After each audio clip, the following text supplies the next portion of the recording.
Awake now. Just like Bob Pollock, the computer is awake now, too.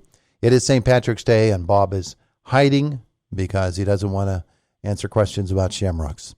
Today, our conversation, or Shamrock Shakes, brought to you by Marcus and Mack, voted best personal injury law firm in the Best of Indiana County contest. Marcus and Mack, a law firm representing injured people. Bob, good morning. Good morning. It's good to have you with us here today. Yeah, we'll leave those questions to somebody else.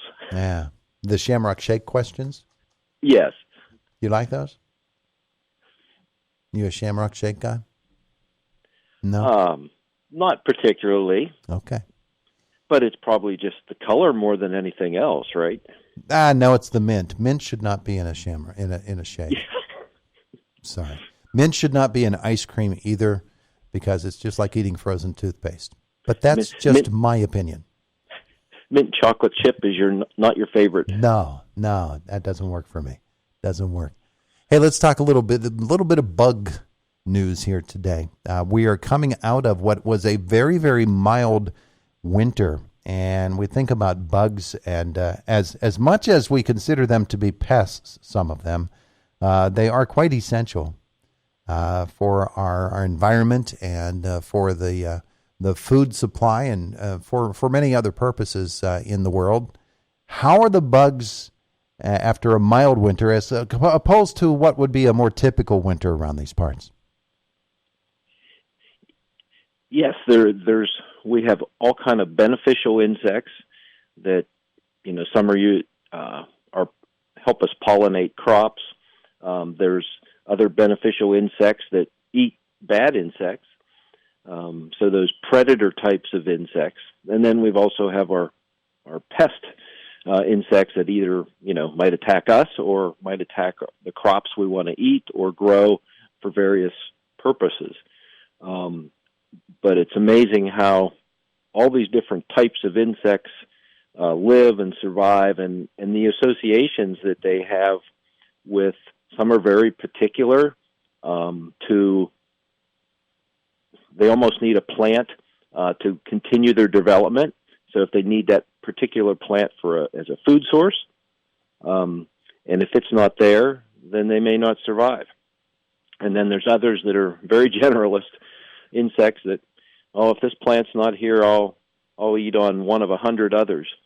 But how these insects are here, some are here year-round, and some aren't. And that's one of the ways they can survive. Take the monarch butterfly. It avoids cold by flying south to Mexico for the winter. Mm-hmm. So that's how it tries to do that. Boy, it has to work hard to do that, doesn't it? To fly to Mexico, hang out there where it's warm, and then do it again, make the trip back in the spring, hopefully when the weather conditions are, warm enough for them to survive. Insects are cold-blooded, so they can't produce their own body heat. So in order to survive, they've got to be able to have the right conditions or have different strategies to avoid that freezing. So the monarch goes south, tries to stay where it's warm all the time. Other insects like corn earworms, and there's various different types of armyworms and potato leafhopper, and some grain aphids aren't able to survive the winter here either. Instead, those populations reproduce in southern states where it's warmer, and then they move north when the spring weather fronts come along and move them back into where those crops that they attack will be growing. But then they use those fronts, but then they're also avoiding, the cold by staying where it's warm. And a couple of those insects, like the corn earworm, is one that we monitor for. And that's why we monitor for it. It doesn't overwinter here. And so we have to wait and keep checking and see when they do reappear.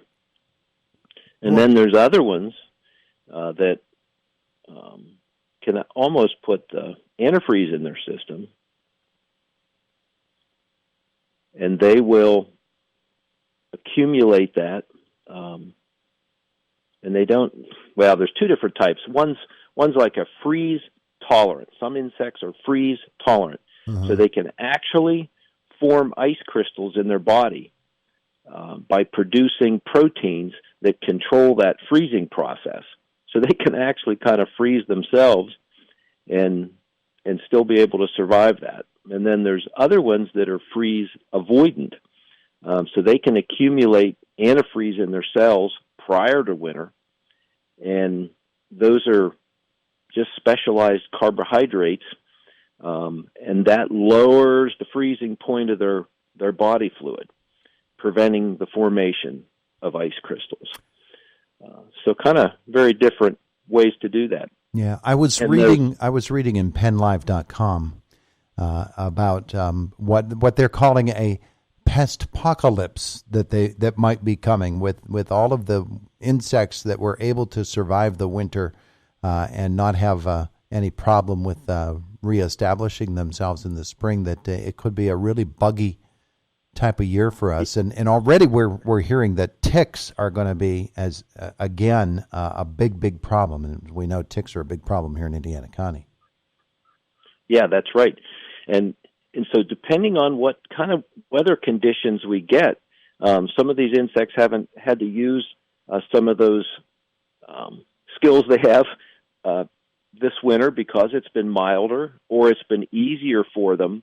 So there's maybe a greater chance of survival because we haven't had sub-zero conditions other than way back in December, and so they haven't had to use these techniques to really get through the winter.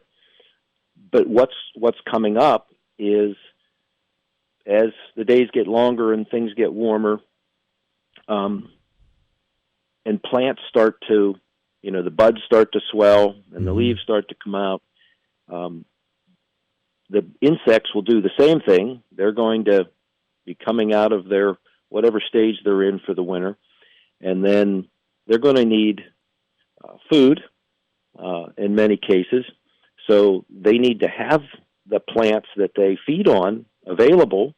And let's say some plants come out, or even some types of weeds and things come out, and then we get a cold snap or we get a hard freeze and it damages those plants.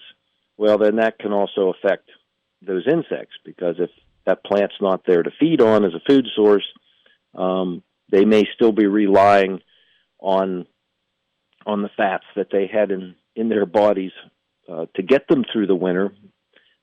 If they've depleted those, then some of those, probably not all of them, but some of those insects may die, if we have a triggering event like that. So we have to kind of watch things as they develop and go from there. In terms of the way that our insects help to pollinate our gardens and things of that nature, and now, granted, we don't have our gardens planted yet. It'll be a while for that, but they're extremely important. And I would not guess that a mild winter has much of an impact on that. But we certainly do monitor the bee population, don't we? Right. Yeah. So anybody that's keeping bees is watching that. If they deplete so when it's warmer winter, there might be more activity within the hive, and so if they eat up their food reserves that are there, a lot of times beekeepers will have to add food for that colony to survive the winter. Whereas if it's colder, then they're more dormant. They're not functioning as much, and so they might not need as much food. But in these conditions, and I heard a couple of people talking about that within the last couple of weeks, that they were having to supply their hives with extra food to get them through the winter until they can go out and feed on flowers, and get the pollen. I thought you the were nectar. I thought you were going to say until March Madness, and now that it's here, they're fine. Yeah. Yeah, all right. Hey, that makes everything better, right? it does. It has so far. Thanks, Bob. Hey, you're welcome. Have a wonderful weekend. It's Indiana You in the too. Morning, WCCS.